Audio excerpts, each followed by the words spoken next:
कि अपनी मृत्यु की भिक्षा मांगेंगे ये मुझसे।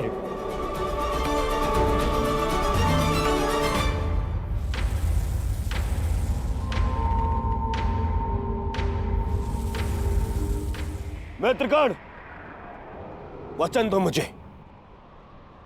आज चाहे जो भी तुम्हारे मार्ग में आ जाए, तुम उस पर दया नहीं दिखाओगे। आज चाहे जो कोई भी आ जाए, तुम अपना सबसे तीव्र प्रहार उस पर करोगे। वचन दो मुझे मित्र। तुम्हारा आदेश मेरा वचन है मित्र। आज शत्रु कर्ण का एक भिन्न रूप देखेंगे।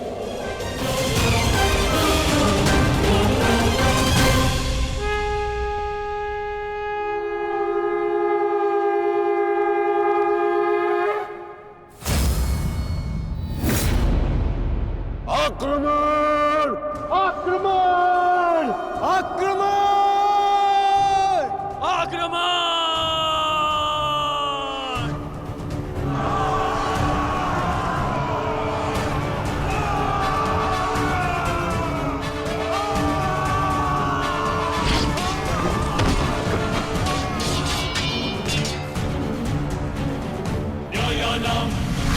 Gast.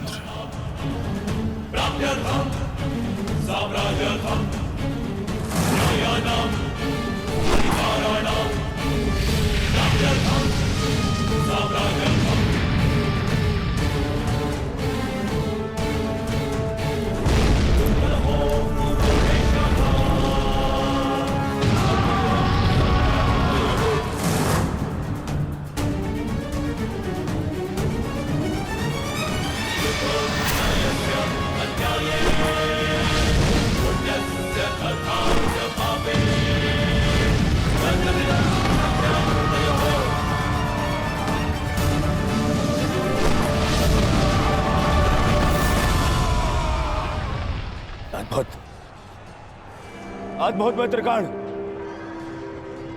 अद्भुत। अपना मार्ग ज्ञात है ना सभी को?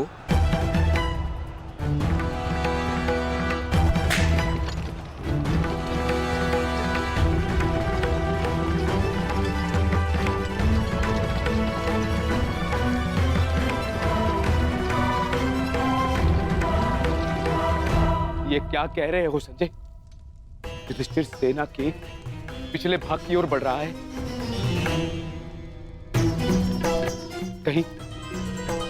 कहीं उसे हमारी रणनीति का भान तो नहीं हो गया? कौरव युधिष्ठिर को बंदी बनाना चाहते हैं? ये तो मुझे ज्ञात नहीं है महाराज, किंतु युवराज दुर्योधन इस बात से बहुत व्यग्र हो रहे हैं।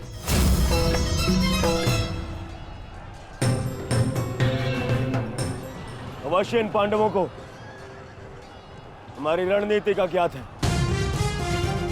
इसीलिए भीम एक और हमारी सेना को भ्रमित कर रहा है और युधिष्ठिर पीछे जा रहा है। मित्रगण, तुम जाओ, युधिष्ठिर के पीछे तुम जाओ और जाके उसे बंदी बनाओ। युधिष्ठिर को बंदी बनाना हमारे लिए बहुत आवश्यक है। जाओ मित्र। परंतु मित्र, मैंने महाराज को वचन दिया कि आज किसी भी कौरव के प्राण नहीं जाएंगे। मुझे उस वचन को भी निभाना है मित्र। उसके लिए हम सब हैं यहाँ। युधिष्ठिर तुम्हारे सामने एक दुर्बल योद्धा है, तुम उसे आसानी से बंदी बना सकते हो मित्र। उसे बंदी बनाते ही ये युद्ध यहीं समाप्त हो जाएगा और मेरे भाइयों की रक्षा भी। मुझे ये युद्ध यहीं समाप्त चाहिए कर्ण। जाओ आगे। ठीक है मित्र, परंतु मेरी योजना स्मरण रखना। मुझे तुम्हारी योजना स्मरण रहेगी मित्र। आगे बढ़ो। तब से युधिष्ठिर के रथ की ओर तीव्र गति से आगे बढ़ो।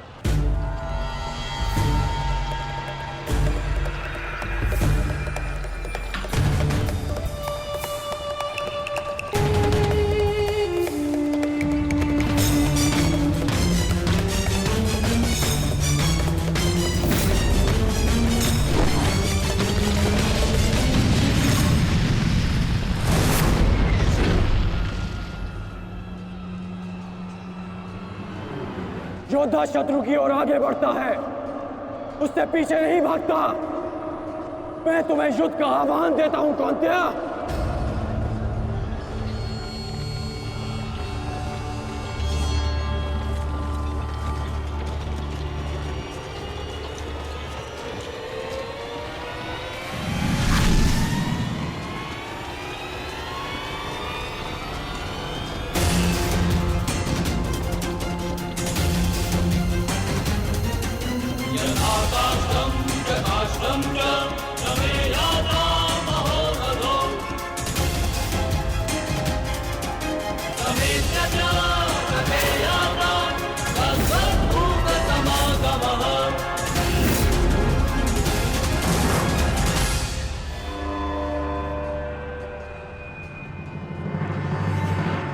कौंतेय तुम्हारा आवाहन स्वीकार करता है।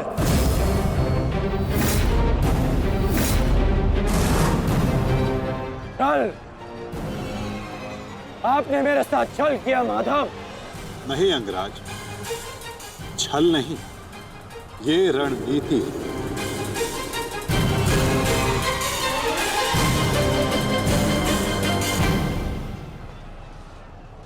ये युधिष्ठिर का रथ है और इस पर युधिष्ठिर को विराजमान होना चाहिए था।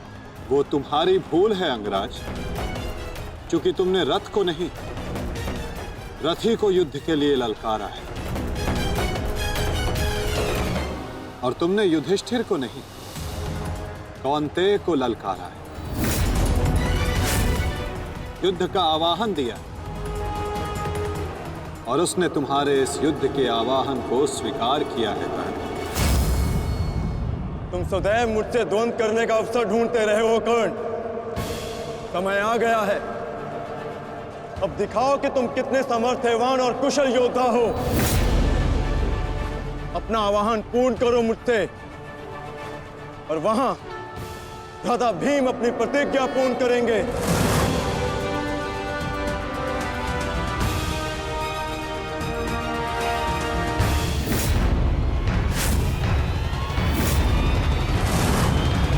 आज मैं 95 कौरवों का अंत कर दूंगा।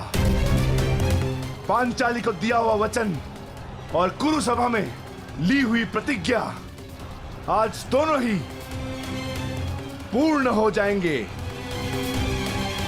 तुम आगे बढ़ो भीम, तुम्हारे मार्ग की बाधा हम दूर करते हैं। आगे बढ़ो।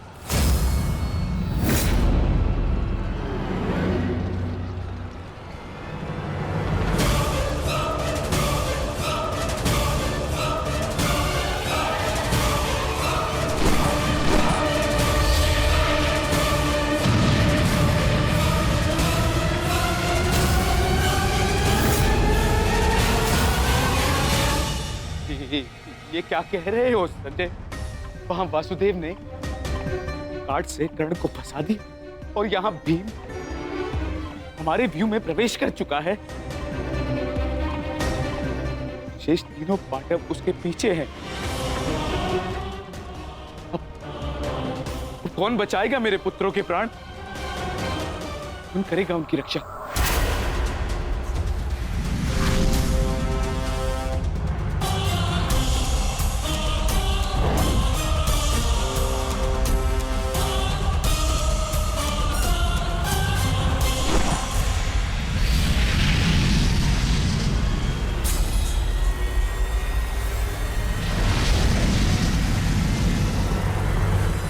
कर्ण का संकेत है।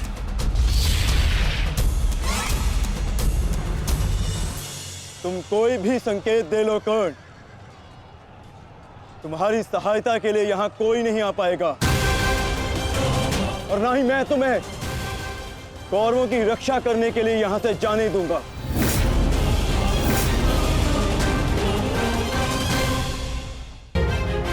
तुम कोई भी संकेत दे लो कर्ण, तुम्हारी सहायता के लिए यहां कोई नहीं आ पाएगा। कौन कहता है कि मैं रक्षा के लिए संकेत दे रहा हूं? माधव भले ही तुम्हारे सारथी हैं, किंतु इनकी नीति मैं तुमसे अधिक पहचानता हूं। तुमने भले ही माधव की सहायता से मुझे युद्ध क्षेत्र से अलग कर दिया, किंतु मेरी रणनीति को विफल नहीं कर पाओगे अर्जुन।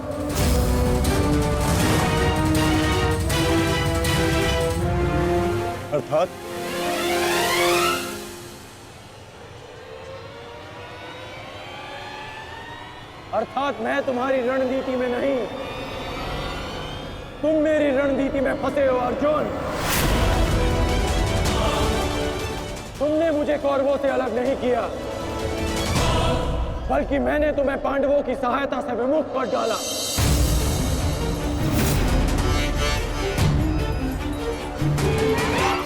अब तुम भीम की सहायता नहीं कर पाओगे अर्जुन, और भीम किसी कौरव का वध नहीं कर पाएगा।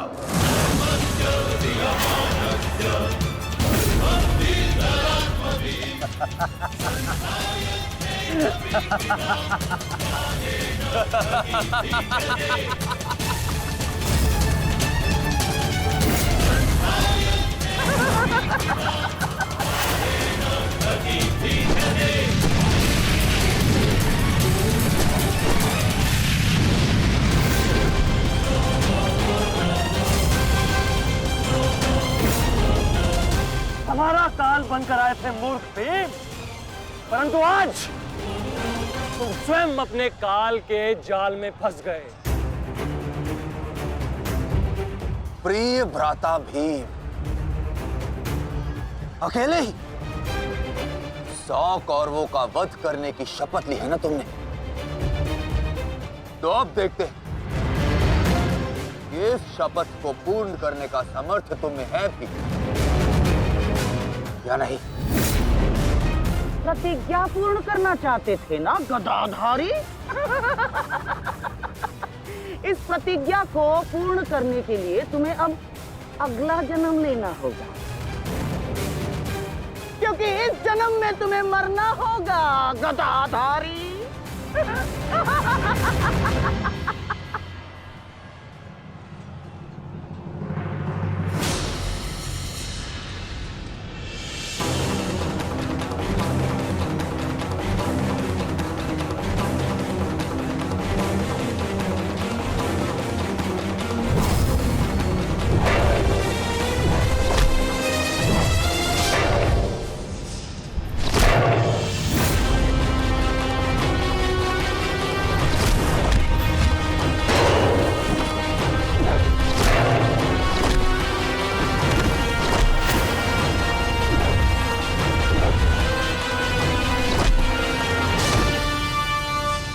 तुमने मेरे भाइयों को बहुत निर्दयता से मारा है भीम।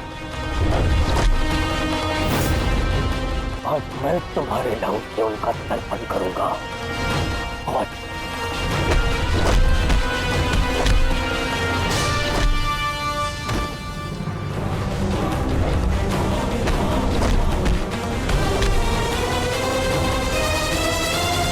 आज मैं तुम्हारे नाम से उनका तर्पण करूंगा। आज भीम, आज मैं अपने भ्राताओं की मृत्यु का प्रतिशोध लेकर रहूंगा। सावधान!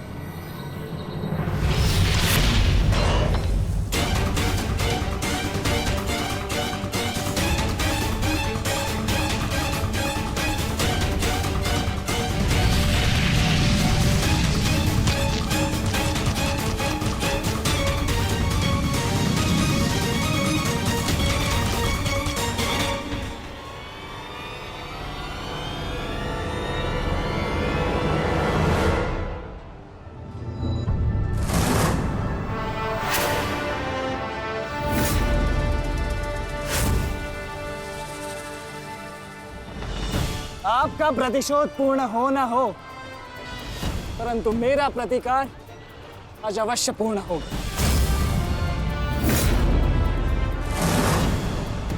अभिमन्यु, 2 योद्धाओं के बीच में आना युद्ध नियमों के विरुद्ध। 6 महारथियों ने अकेले ताचरी भीम को घेरा है। नियम तो आपने भंग किया है, तो अब ये अधिकार मुझे भी है।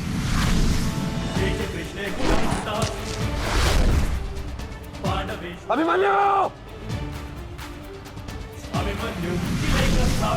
चक्रबंधास्त्र।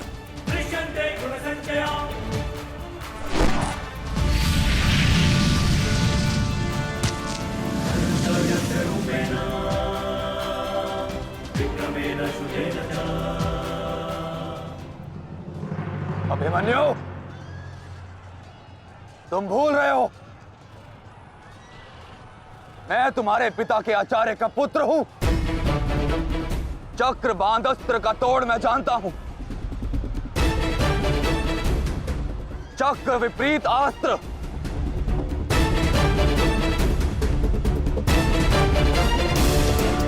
भूल तो आप रहे हैं महारथी। विपरीत अस्त्र तभी कार्य करता है जब युद्ध नीति गत हो। एक योद्धा पर आप सभी ने आक्रमण कर युद्ध नीति भंग की। अब अपनी इस अनीति का दमन देखिए। बालक! बालक! मेरी शत्रुता तुमसे नहीं है। मेरे मार्ग से हट जाओ, अन्यथा अपने प्राणों से हाथ धो बैठोगे। धो तो आज मैं उस कलंक को दूंगा जो मेरे परिवार के माथे पर है, कि अपने कुलवधु के अपमान का प्रतिकार नहीं कर पाए।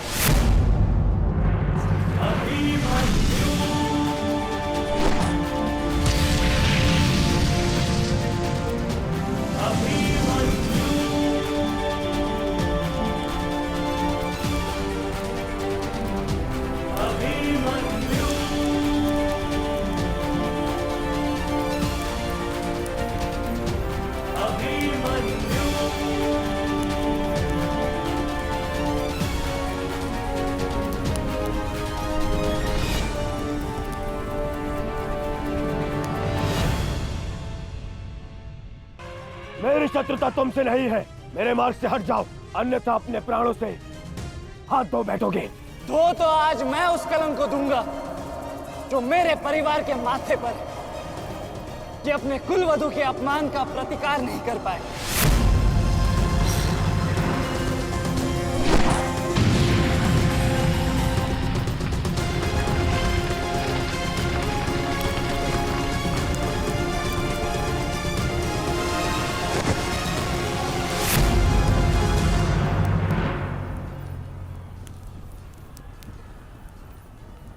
अनुभव करो इस ज्वाला को युवराज दुर्योधन। ये वही ज्वाला है जो इतनी वर्षों से मेरी माता के हृदय में धधक रही है।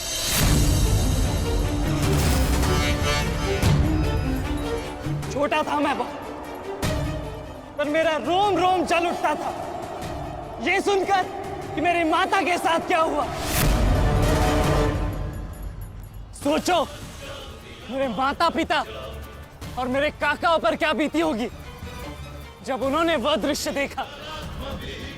मेरे माता पर क्या बीती होगी जब सहस्त्रों आंखें उनके वस्त्रहीन होते शरीर पर पड़ रही थी। आज मैं आपको उस अपमान का अनुभव कराऊंगा।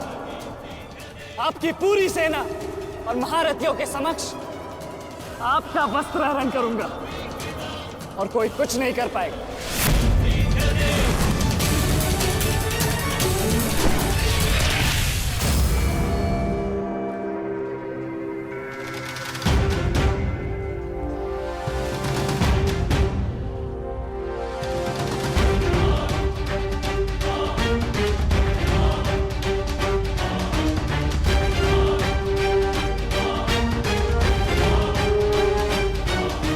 अनुभव करो उस अपमान का, अनुभव करो उस वस्त्र हरण से हुए अपमान का जो आप सभी ने किया। नदी जब सीमा तोड़ती है तो बाढ़ आती है। आज आपकी पाप की धारा की बाढ़ में आप स्वयं बह जाएंगे काकाश्री।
आप अपनी शक्ति व्यर्थ कर रहे हैं आचार्य।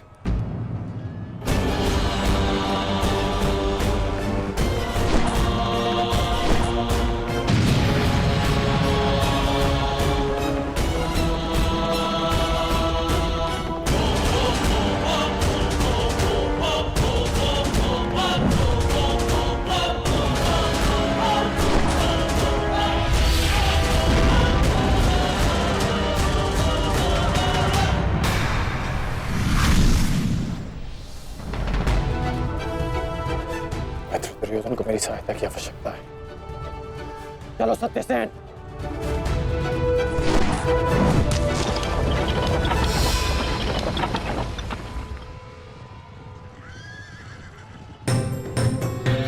कहां चले अंगराज? मैं जानता हूं कि तुम्हारे मित्र पे आए संकट का संदेश तुम्हें मिल चुका है, परंतु मैं तुम्हें जाने नहीं दे सकता। तुम कदाचित मुझे रोक सकते थे अर्जुन, परंतु तुमने एक भूल कर दी। तुम अपने रथ पर नहीं हो अर्जुन। हाँ, वासुदेव तुम्हारे सारथी हैं, परंतु महाबली हनुमान का आशीर्वाद तुम्हारे रथ पर नहीं।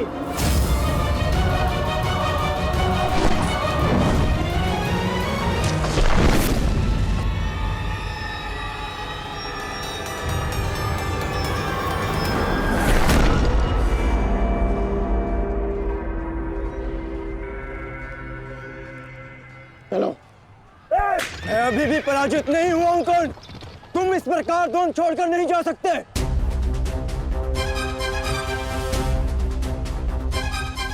तुम युद्ध के नियम भूल रहे हो अर्जुन। युद्ध का नियम है कि महारथी ही महारथी के साथ द्वंद्व कर सकता है, और तुम रथ विहीन हो, इसलिए मैं तुम्हारे साथ द्वंद्व नहीं कर सकता। पहले अपने रथ का पहिया सुधारो, फिर आकर मुझे युद्ध का आह्वान देना, क्योंकि परशुराम शिष्य कर्ण नियम तोड़कर युद्ध नहीं करेगा।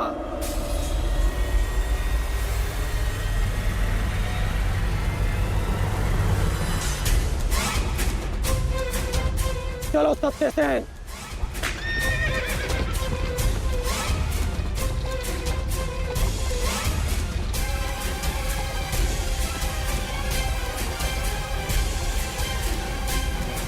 अब समझे पार्थ कि मैं कर्ण की प्रशंसा क्यों करता हूं।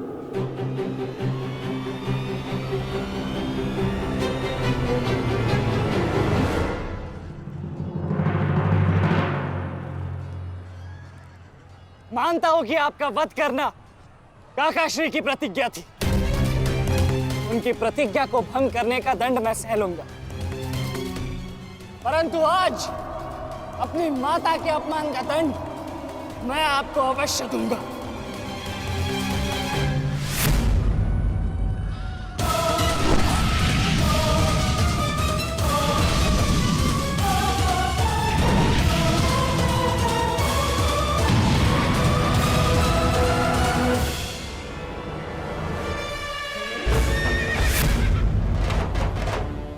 किसी की प्रतिज्ञा टूटे, पर मेरी प्रतिज्ञा नहीं टूटेगी अभिमन्यु। और मेरी प्रतिज्ञा है कि जब तक मैं जीवित रहूंगा, मेरे मित्र के प्राण नहीं जाएंगे।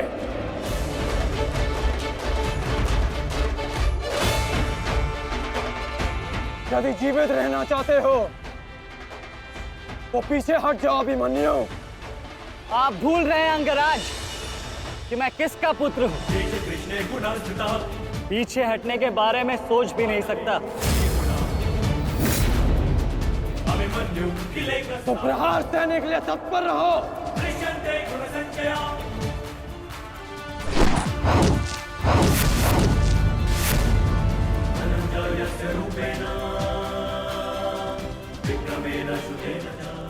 ये मेरे लिए पर्याप्त नहीं अंगराज।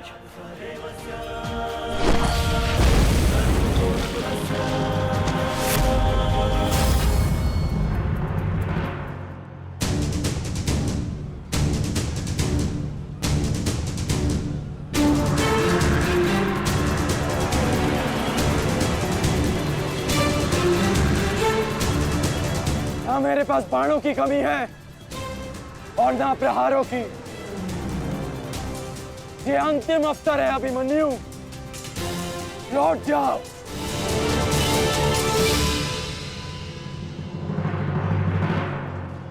तो मेरे तुनीर में भी उत्तर प्रस्तुत है अंगराज।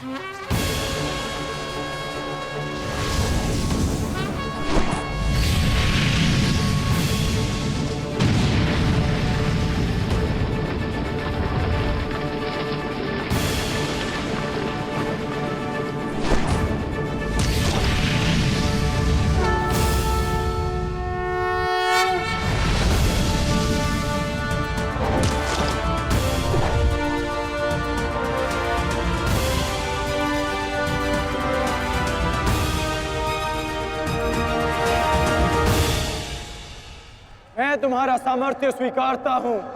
तुम्हें कुशल योद्धा हो अभिमन्यु, किंतु कुशल होने के साथ साथ बुद्धिमान होना भी आवश्यक है। लौट जाओ। यदि कल युद्ध करना चाहते हो तो आज जीवित रहना सीखना होगा। लौट जाओ अभिमन्यु।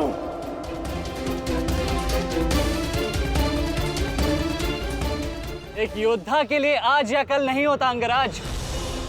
उसके लिए केवल वो ही पल होता है जिसमें वो मृत्यु के सामने खड़ा होता है।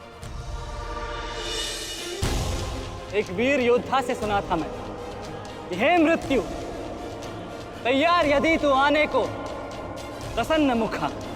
द्वार खुला है, तेरा स्वागत, प्रसन्न मुखा।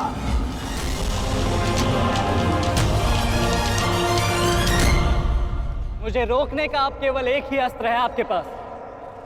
यह आपको मेरा वध करना होगा। तो लीजिए अंगराज, अपने पुत्र के मृत्यु का प्रतिशोध लीजिए। आपके समक्ष आज वो योद्धा खड़ा है जिसके पिता ने आपके पुत्र का वध किया था। प्रतिकार कीजिए अंगराज, रुके क्यों है?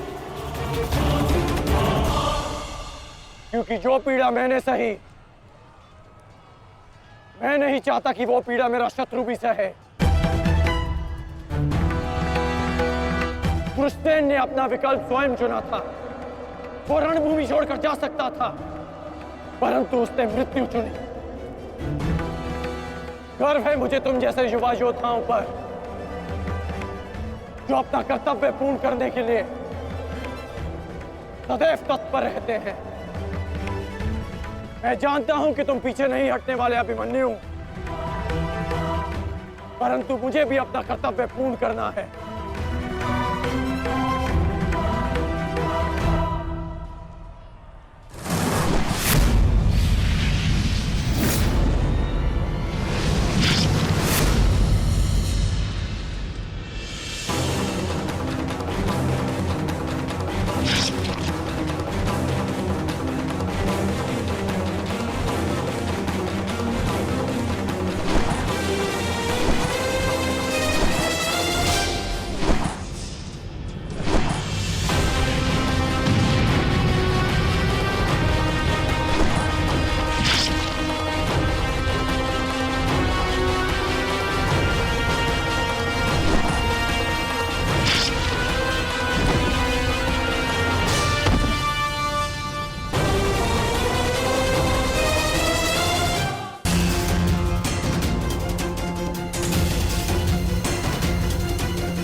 तुम्हें देखकर मुझे अपना बचपन स्मरण हो रहा है।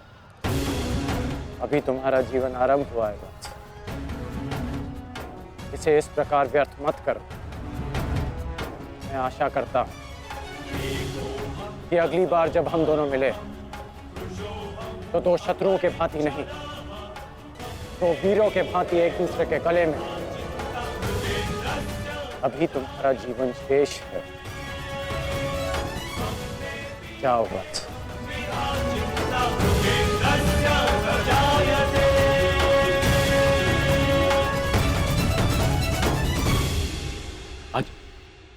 आज कौरवों की विजय हुई है गांधारी।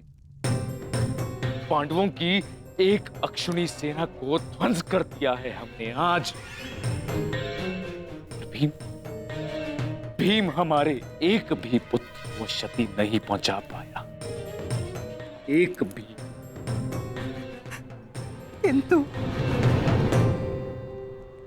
किंतु दुर्योधन का क्या महाराज?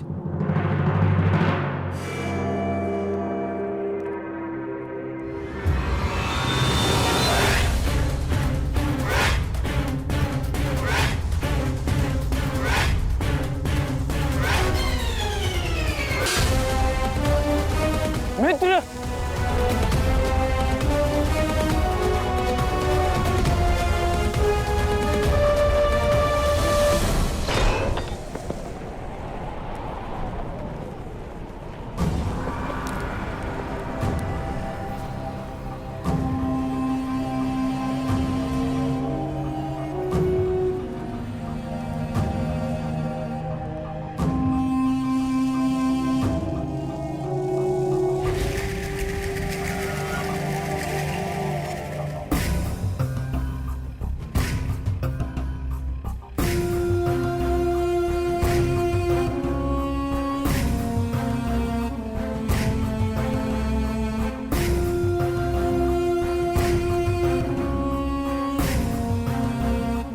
आज मैं आपको उस अपमान का अनुभव कराऊंगा। आपकी पूरी सेना और महारथियों के समक्ष आपका वस्त्रहरण करूंगा।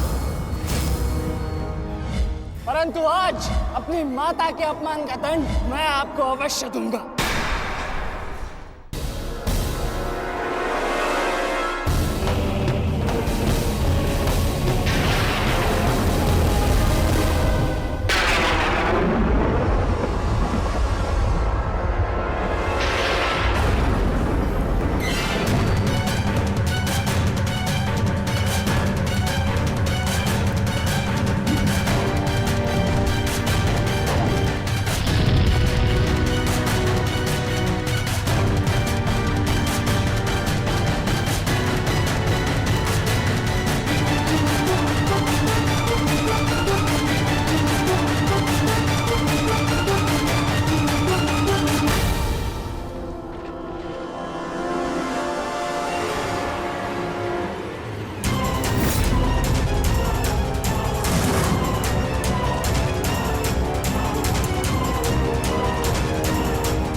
रुकिए ज्येष्ठ, ऐसा मत कीजिए।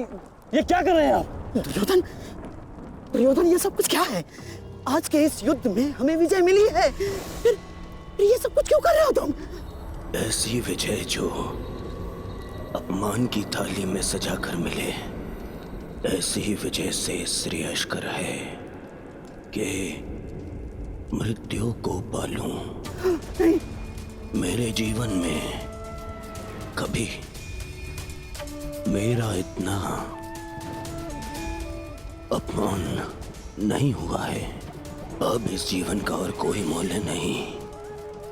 मैंने ये युद्ध संपत्ति के लिए नहीं, अपने हट, अपने सम्मान के लिए बुलाई थी। अब जब सम्मान ही नहीं रहा तो इस विजय का मैं क्या करूंगा? मेरी सेना के सामने विश्व के महानतम योद्धाओं के रहते वो 16 वर्ष का बालक मेरे वस्त्र हरण कर गया और चेतावनी देकर गया है कि युद्ध में जब भी मिलेगा पुनः यही दोहराएगा। अब ये वस्त्र हरित दुर्योधन सम्राट बन भी गया, कैसे अपनी सेना से, अपनी प्रजा से आंख मिला पाऊंगा मैं? इस लज्जा के साथ मैं अब जीवित नहीं रह सकता। नहीं दुर्योधन, देखो अपने क्रोध पर काबू पाओ। देखो विजय हमारे निकट है दुर्योधन, मानो मेरी बात।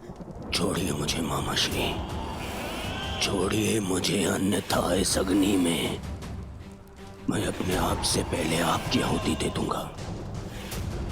छोड़िए मुझे। नहीं, छोड़िए, छोड़िए मुझे।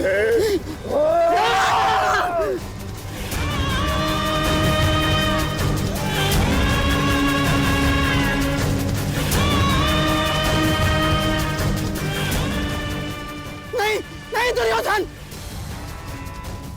देख क्या रहे हो मूर्खों? कोई रोको इस अनर्थ को।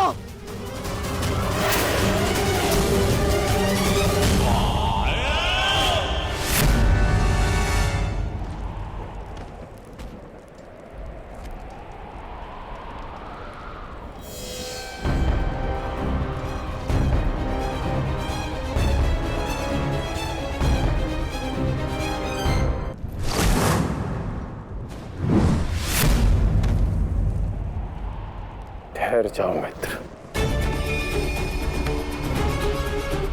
नहीं, अब नहीं।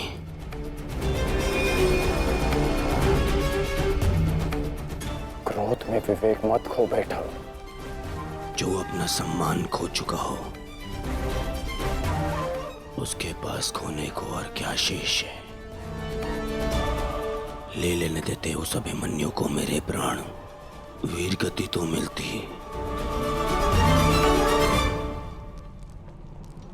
सारी सेना के सामने मेरा वस्त्र हरण कर गया वो बालक, जिन पांडवों का सर कटा हुआ देखना चाहता था, उन्हीं का बालक मेरा सर झुका गया। संसार के सारे योद्धा देखते रह गए और वो बालक मुझे अपने बाणों के चक्र में फंसा गया।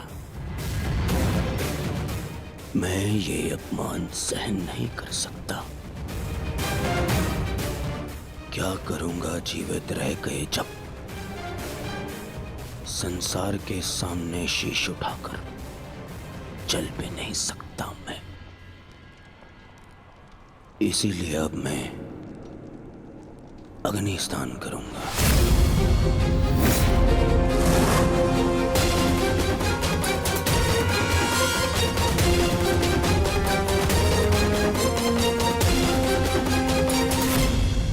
जो अग्नि यहाँ जल रही है, उससे कहीं अधिक अग्नि तुम्हारे पिता के हृदय में जल रही है। क्या तुम अपने 5 भाइयों का बलिदान व्यर्थ जाने दोगे? क्या अपने पिता को दिया वचन भुला दोगे तुम?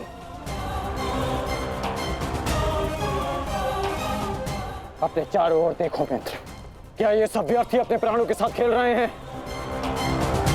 जो वीर गति को प्राप्त हुए हैं, क्या उनका बलिदान व्यर्थ जाने दोगे तुम?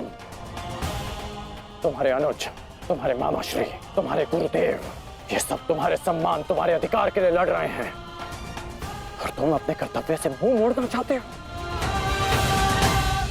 पूछो अपने सैनिकों से कि आज जो युद्ध में हुआ, कि क्या वो उससे लज्जित हैं, या वो कल युद्ध में उसका प्रतिशोध लेंगे? बोलो सैनिकों! प्रतिशोध लेंगे, प्रतिशोध लेंगे, प्रतिशोध लेंगे।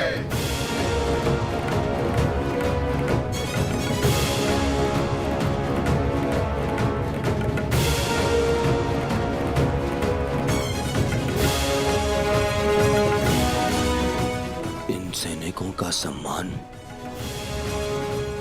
मेरे मन में लगी अग्नि को बुझा नहीं सकता मित्र। मैं तुम्हारे लिए सदैव प्रस्तुत हूं मित्र। आदेश दो मुझे, आदेश दो कि क्या चाहिए तुम्हें। तुम्हारी पीड़ा को शांत करने की औषधि क्या है मित्र? बताओ मुझे। मुझे अपने इस अपमान का प्रतिशोध चाहिए। जिसने मेरा मान हरण किया उसके प्राण हरण करने हैं मुझे। मुझे अभिमन्यु चाहिए।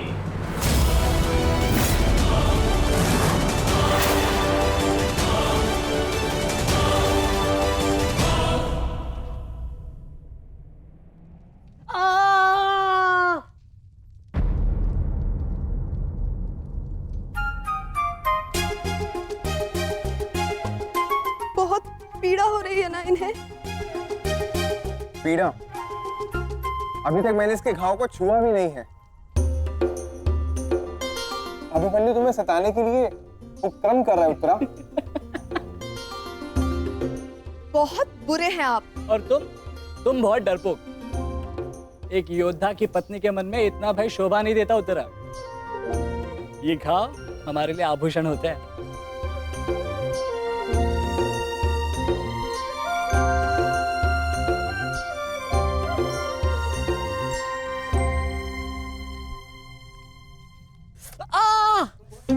क्यों सताते हो तुम उसे? अब क्या करूं माता, वो तो आजकल हर बात पर क्रोधित हो जाती है। और अब आप भी मुझे डांट रही हो। तुम्हें अधिक चोट तो नहीं आई ना पुत्र? नहीं पिताश्री, बल्कि बहुत कुछ सीखने को मिला। सच में अंगराज कर्ण एक महान योद्धा है। उन्हें आपके अतिरिक्त और कोई टक्कर नहीं दे सकता। हाँ पुत्र, परंतु हम दोनों के लक्ष्य और सोच भिन्न है। मुझे तुम पर गर्व है।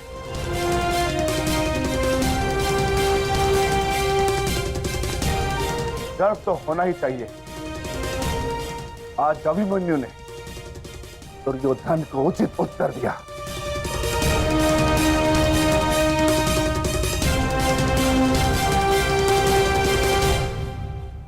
सत्य अभिमन्यु, आज तुमने जो युद्ध भूमि में किया वो अद्भुत था। और मुझे विश्वास है कि कल का दिन इतिहास में तुम्हारा नाम सदैव के लिए अमर कर देगा अभिमन्यु।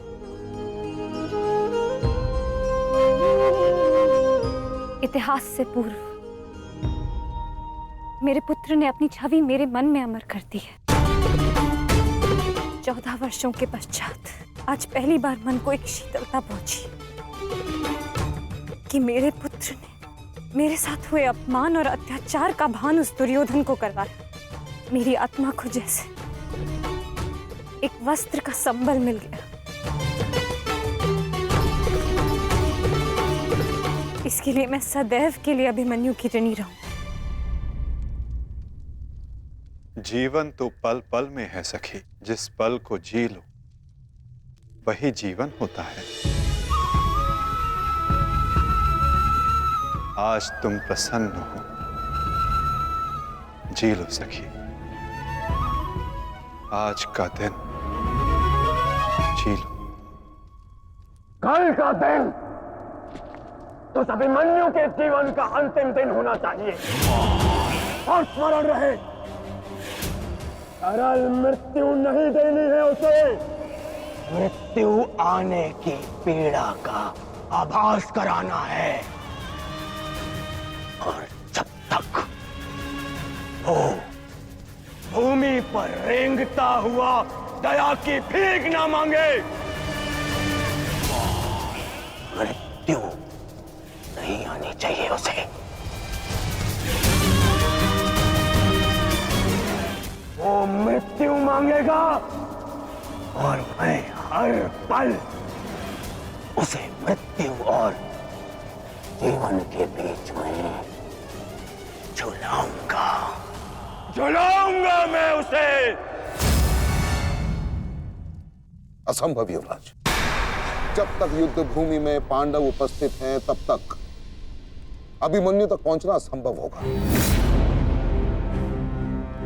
वैसे भी उन्हें ज्ञात होगा कि आज आपके साथ जो हुआ उसका प्रतिशोध आप अवश्य लेंगे। इसी कारण अभिमन्यु तो पहुंचना इतना सरल नहीं होगा।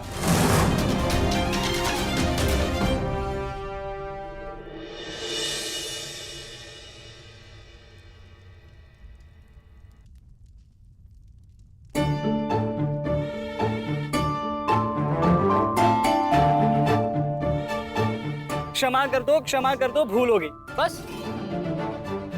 अच्छा, क्षमा भी कर दो।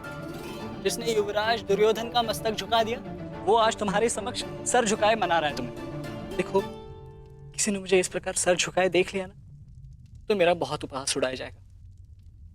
पहले वचन दीजिए कि भविष्य में आप इस तरह मेरा उपहास नहीं बनाएंगे। आपको अनुमान भी है मैं कितनी भयभीत हो गई थी। अब इसमें भयभीत क्या होना उत्तरा? आप नहीं समझेंगे, मुझे आपसे बात ही नहीं करनी। तो ठीक है, मत बात करना, परंतु कल यदि लौटा नहीं ना तो पछताना नहीं कि दोबारा ऐसे मत बोलना आर्य। भाई खो चुकी हूँ, पति नहीं खो सकती। क्षत्रिय हूँ, अपने अधिकार लेना जानती हूँ। आपको लौटना होगा क्योंकि इस बार केवल मैं नहीं, आपकी होने वाली संतान भी आपकी प्रतीक्षा करेगी।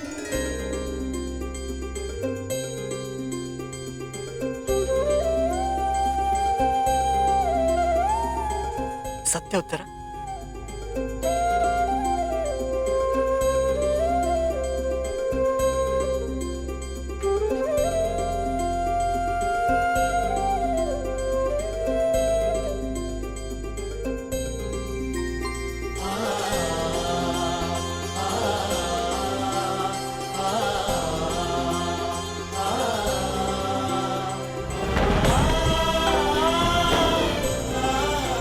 मैं तुम्हें वचन देता हूं उत्तरा, तुम और हमारी संतान सदा मुझ पर गर्वित रहेंगे। जानती हूँ आपकी संतान बहुत भाग्यशाली है, उसे अपने पिता की शौर्य गाथा सुनने को मिलेगी। गाथाएं विजय के साथ होती है उत्तरा, और विजय अभी शेष है। युद्ध शेष रहे या न रहे, उस अभिमन्यु के प्राण शेष नहीं रहने चाहिए आचार्य। आप सेनापति तीरगत के वीर नरेश शर्मा, मध्य नरेश सैन्य, अश्वत्थाम अंगराज, इतने वीरों के होते हुए भी क्या एक बालक को बंदी बनाया नहीं जा सकता? तुम्हारे प्रतिशोध के लिए केवल कुशल योद्धाओं की नहीं बल्कि एक उत्तम योजना की आवश्यकता है मेरे होने वाले सम्राट। हमारी सफलता एक उत्तम योजना में छिपी है।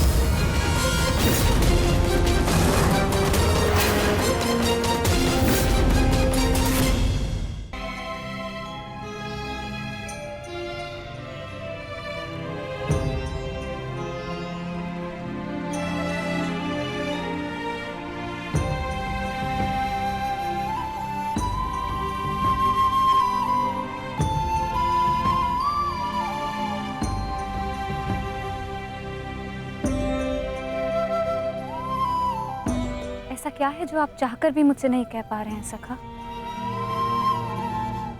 ये रात का अंधकार भी आपके मुख पर आए हुए भाव मुझसे नहीं छुपा सकता।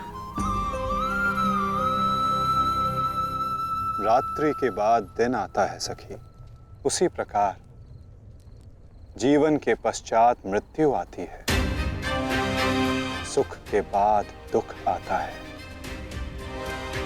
और यही सृष्टि का नियम है। हमें अपने जीवन में सबके लिए तत्पर रहना चाहिए सखी।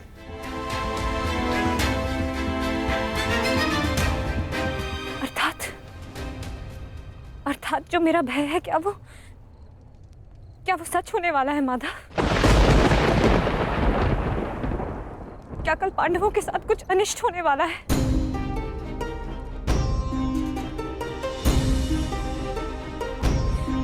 आप तो सब जानते हैं ना सखा, बताइए मुझे, बताइए मुझे।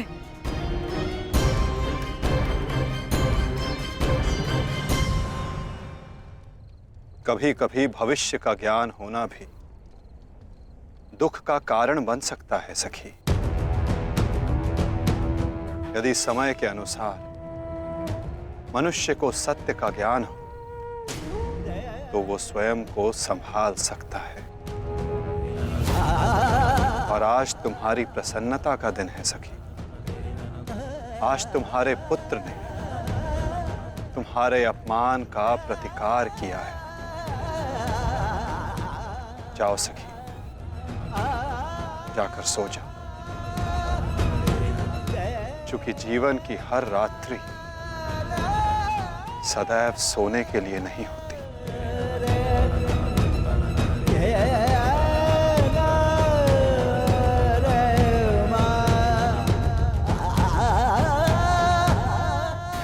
तब तक सो नहीं पाऊंगा जब तक मेरा प्रतिशोध पूर्ण ना हो जाए आचार्य। प्रतिशोध की आग में कोई और भी जल रहा है। युवराज दुर्योधन,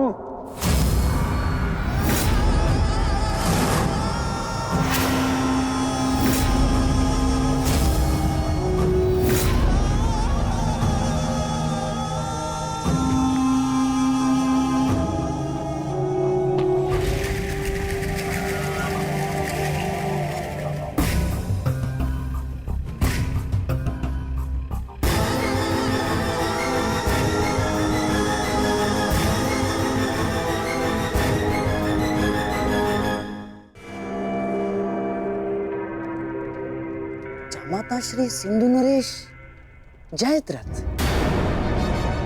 भूल को क्षमा किया जा सकता है, अपराध को नहीं।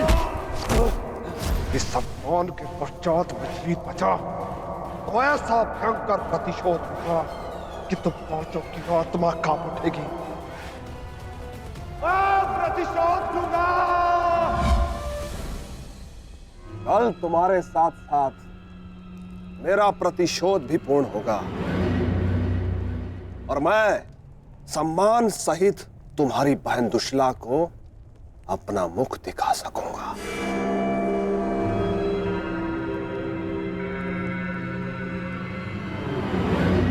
इतने समय आप कहाँ थे सिंधु नरेश?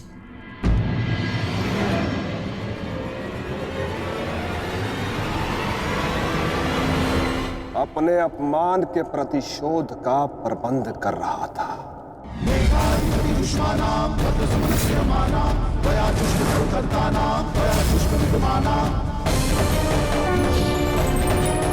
पुत्र जयद्रथ, मैं तुम्हारी तपस्या से प्रसन्न हूं। मांगो, क्या वर मांगते हो? महादेव, मुझे अपने प्रतिशोध का अवसर चाहिए। शपथ ली है मैंने, जब तक पांडवों के अपमान का प्रतिशोध नहीं लूंगा तब तक मुकुट धारण नहीं करूंगा। और वो दिन कल आएगा, कल आएगा वो दिन जब मैं पांडवों को ऐसी पीड़ा दूंगा कि वो जीवन भर नहीं भुला सकेंगे। महादेव का आशीर्वाद है मेरे साथ और मैं तुम्हारे साथ युवराज। तुम्हारी योजना और मेरा प्रतिशोध दोनों कल सफल होंगे।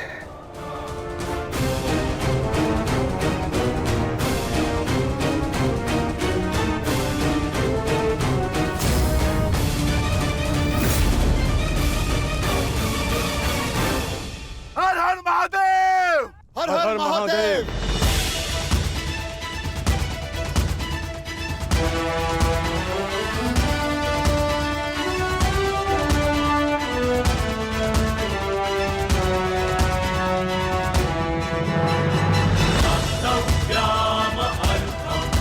सर्वोत्तम बनो पुत्र।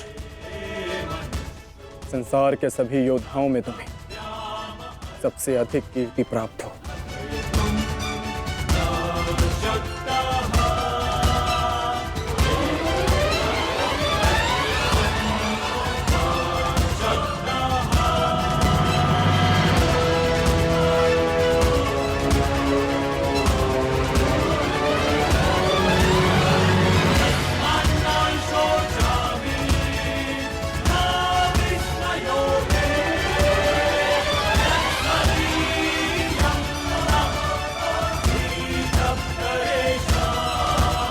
आशीर्वाद दीजिए मामा श्री कि मैं विजय श्री प्राप्त कर लूं।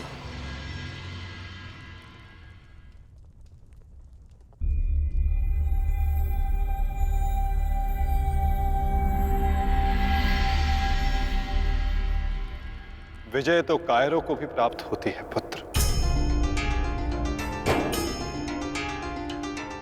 परंतु कीर्ति और यश केवल शूरवीरों का मुकुट बनती है। मेरा आशीर्वाद तुम्हारे साथ है पुत्र। तुम युद्ध क्षेत्र में वो कीर्ति प्राप्त करो जो तुम्हें अमर बना दे।